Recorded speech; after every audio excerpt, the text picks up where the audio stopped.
খুনি ফ্যাসিস্টদেরকে যেইভাবে আমরা মোকাবেলা করেছি, আগামী দিনে যদি কোনো অপশক্তির সৃষ্টি হয়, এই ফেনীকের মানুষকে সাথে নিয়ে এই ফ্যাসিবাদদের মতো ওই অপশক্তিকে মোকাবেলা করব।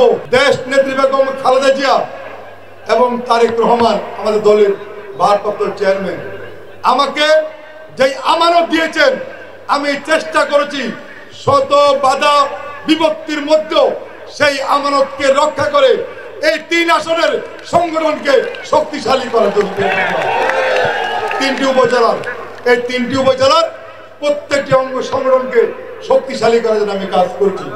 যতদিন আমার শরীরে এই রক্ত থাকবে, যতদিন আমাদের নেতা আমাকে এই সংগঠনের দায়িত্ব দিচ্ছেন, ইনশাল্লাহ খুনি ফ্যাসিস্টদেরকে যেইভাবে আমরা মোকাবেলা করেছি, আগামী দিনে যদি কোনো অপশক্তির সৃষ্টি হয়, এই ফেনীকের মানুষকে সাথে নিয়ে এই ফ্যাসিবাদদের মতো ওই অপশক্তিকে মোকাবেলা করব।